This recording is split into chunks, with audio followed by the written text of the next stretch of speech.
ስለ ሉላ የምትነግረኝ ካለ እየጠበቅኩ ነው። የዋህና የፍቅር ሰው ከመሆኗ ውጭ ምንም ልነግርህ የምችለው ነገር የለኝም። እሱ እኔም አውቃለሁ፣ ግን ከዛ ውጪ ነገር ካለ ነው የጠየቅኩ ያሉት። በጣም የምትወዳት አክስት እንዳለቻት አውቃለሁ። እሱንም አውቃለሁ፣ ግን ስለ እናትና ስለ አባቷ የምታውቀው ነገር የለም? በህፃንነቷ እንደሞቱና አክስቷ እንደ እናትም እንደ አባትም ሆና እንዳሳደገቻት አውቃለሁ። ቆይ ግን አንተ የሉ ጥያቄ ለምንድን ነው የምትጠይቀኝ? አይ ዝም ብዬ ነው። በነገራችን ላይ አክስቷ በጠና ታማኛ ቤት ነው ያለችው። ትልቅ ህመም ላይ ነው ያለችው። ዘርፌ ናት? እና ሌላ አክስት አላት እንዴ? ሁለቱም ኩላሊቶቿ ፌል አድርገው እኛ ቤት ነው ያለችው። ምስኪን የኔ እናት በእውነት በጣም ተሳዝናለች። አፋጣኝ የሆነ የኩላሊት ንቅለ ተከላ ያስፈልጋታል። በእርግጥም የሆነች ሴት ልሰጣት ነበር። ያቺ ሴት ግን በድንገት ጠፍታለች። ስሟም ደግሞ ቲጂ ትባላለች። ቲጂ? ታውቃታለህ እንዴ? ስሟ ሲነሳ በጣም ደነገጥኩ። ኧረ ያልደነገጥኩ። ሱራፌልና ዶክተር ሮቤል ወንድማማቾች እንደሆኑ ታውቋል። ሉላ አሁን ላይ ይሄ የእህቴ ብቻ ሳይሆን የቤተሰቦችም ሀብትና ንብረት ነው። ስለዚህ አንተ አይመለከትም፣ ከዚህ ቤት ራሱ ላወጣ እችላለሁ በማለት እንግዲህ ሱራፌል ላይ ስታበታለች። ሱራፌልም በገዛ ቤቴ ልታባረረኝ እኮ ነው በማለት ግራ ተጋብቷል። ሱራፌል አሁን ላይ ሰው ስለሚያስፈልገው የሉላን ፍቅረኛ ወደ ቤቱ ሊያስገባው ችሏል። ሰላም ጤና ይስጥልኝ ውድና የተከበራችሁ ተመልካቾች እንዴት አላችሁ? እግዚአብሔር ይመስገን በጣም ደህና ነኝ። በያላችሁበት ሰላማችሁ ብዛ እያልኩ ላይ ቻናል አዲስ ከሆናችሁ ሰብስክራይብ፣ ላይክ፣ ሼር ያደርጋችሁ ቤተሰቡ ነው። እኔ ደግሞ ቤዛ ድራማ ክፍል 7 ይዤላችሁ መጥቻለሁ። ቪዲዮን ስትጀምሩ ላይክ ማድረጋችሁን አትርሱ። የሉላ ፍቅረኛ ከቤት ሲወጣ ማለትም ከነ ሱራፌል ቤት ሲወጣ ሱራፌል ሊመታ አስቦ ነበረ። ነገር ግን እሱ ራሱን በመከላከል መልሶ ሱራፌል እንዲመታው ችሏል። ምነው ጉንጭን እኮ አዋለከኝ፣ እኔ የምልህ እንድንነጋገር እፈልጋለሁ በማለትም ጠይቆት ነበር። እኔ እናንተ እኮ ጣውንቶች ነኝ፣ ስለዚህ የሚስትህ ወዳጅ እኮ ነኝ ቢለውም ቢሆንም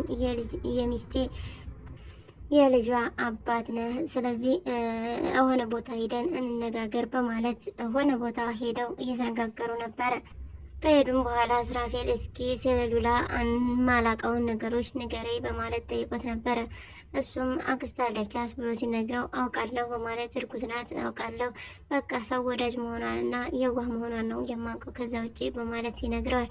እሱም ይህንንማ አውቃለሁ፣ ሌላ ነገር ካለ በማለት ጠይቆ ነበር። እንዲሁም ሱራፌል አክስቷ የኩላሊት በሽተኛ ናት፣ እሷም ያለችው እኛው ጋር ነው፣ ስለዚህም ኩላሊት ትፈልጋለች። ያቺ ቲጂ ነበረች፣ እሷም አሁን ላይ ጠፍታብኛለች፣ ደግሞ ልትሰጣት አትችልም።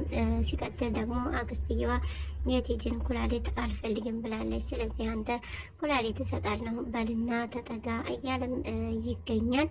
እንዲሁም ደግሞ ሚስቱ እንዳልሆነች ያለውን ነገር ይነግረዋል። አክስቷም እና ሉላ እንግዲህ ስለ ቤዛ እያወሩ ይገኛሉ። ቤዛ ቆማ ውስጥ እንዳለች ትነግራታለች ለአክስቷ።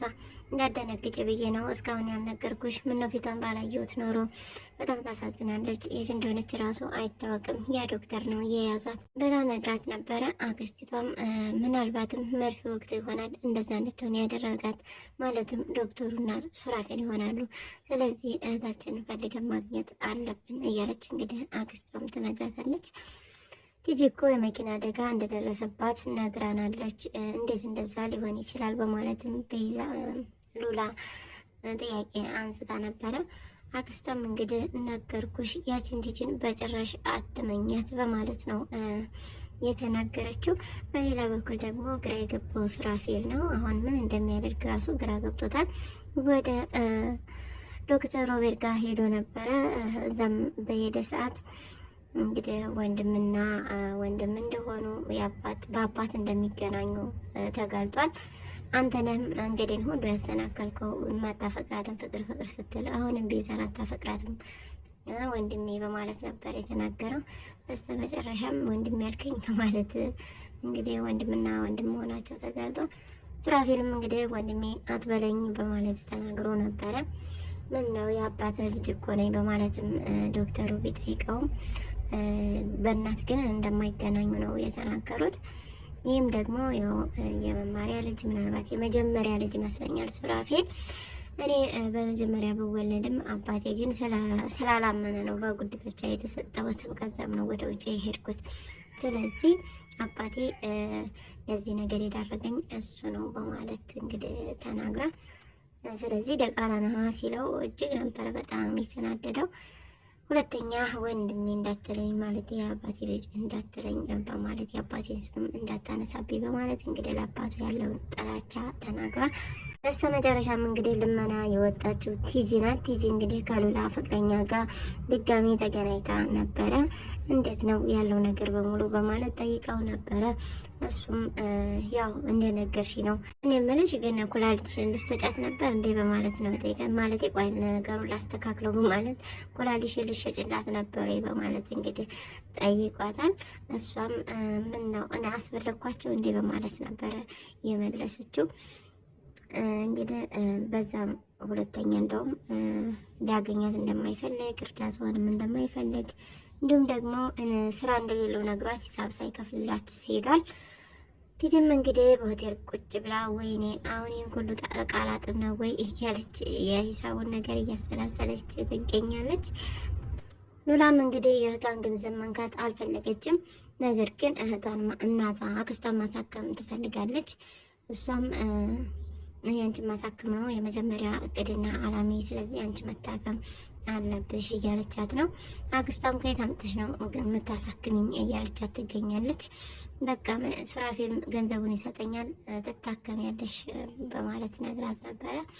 እንዴት ብለሽ ነው የእሷን ገንዘብ ለሌላ ሰው አሳልፈሽ የምትሰጪው በማለትም እንግዲህ ብሩን እንዳታስተላልፍ ያለውን ንብረት በሱራፌል ስም እንዳታደርግ ነግራታለች አክስቷ። እንግዲህ ሉላም እዛ ላይ መረር ብላለች። የምታስተላልፍለት አይመስለኝም። ምናልባትም ተፈቅረኛዋ ሳስታርቃት ትራራለች የሚልም ሰበብ አምጥቶ የሉላም ፍቅረኛ ወደ ቤት ይዞት መጥቷል።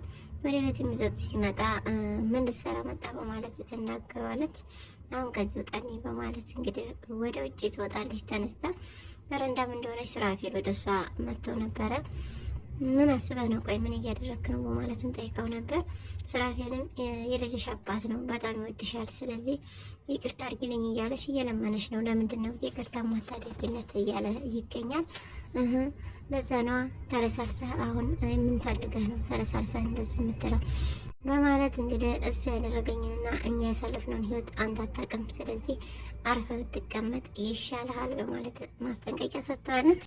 ብላም እንግዲህ ፍቅረኛዋን ውጣ አትውጣ በማለት ሲከራከሩ ውጣ እንጂ ነገሩ ሴት ሁሉ ተሰብስቦ ምን ያድርግ ባል እያዝነሩ አሳይ ነበር በማለት እንግዲህ አክስቷም የሉላ አክስት እጅግ በመናደድ እንዲወጣ አድርገውታል። ነገር ግን የሉላ ፍቅረኛ ሉላዬ ይቅርታሽን እስክማጊ ድረስ ግን ካጠገብሽ አርቅም በማለት ነው የተናገረው። ሱራፌል እሺ እኔን ይቅር በይኝ በማለት ጠይቃታል። ይቅርታ እስካሁን ላጠፋሁ ነው ወይስ አሁን ላጠፋሁ በማለት አክስቲቱ ተናግራ ነበረ። አይ አንቺ ሴትዮ ዝም በይ በማለት ይናገራታል። ጭራሽ እኔን ሴትዮ በማለት እንግዲህ ትናገረዋለች። አንተ ራስህ ውጣ ሂድ ከቤት በማለት ነበር የተናገረችው። ከዛ እርስ በርስ ጦርነት ሲጀምሩ እንግዲህ ሉላ ሄዳ አንተ ወደ ውስጥ ግባ በማለት እሱን ተገፋፋለች።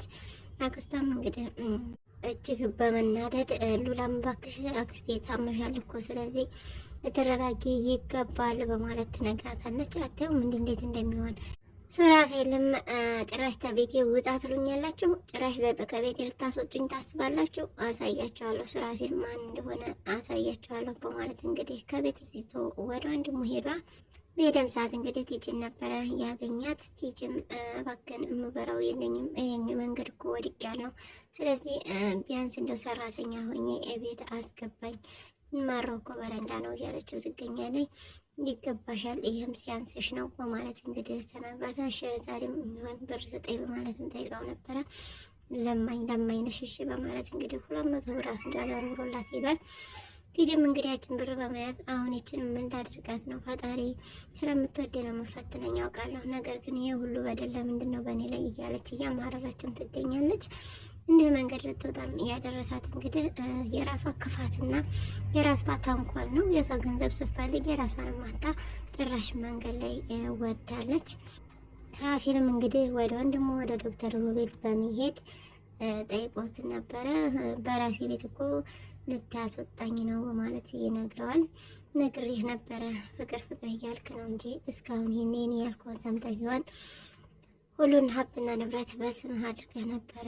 አሁንም ቢሆን አይዞህ በእኔ ሰበብ አይጠፋም ከኔ መላ አይጠፋም እያለው ወንድሙ እያጽናናው ይገኛል።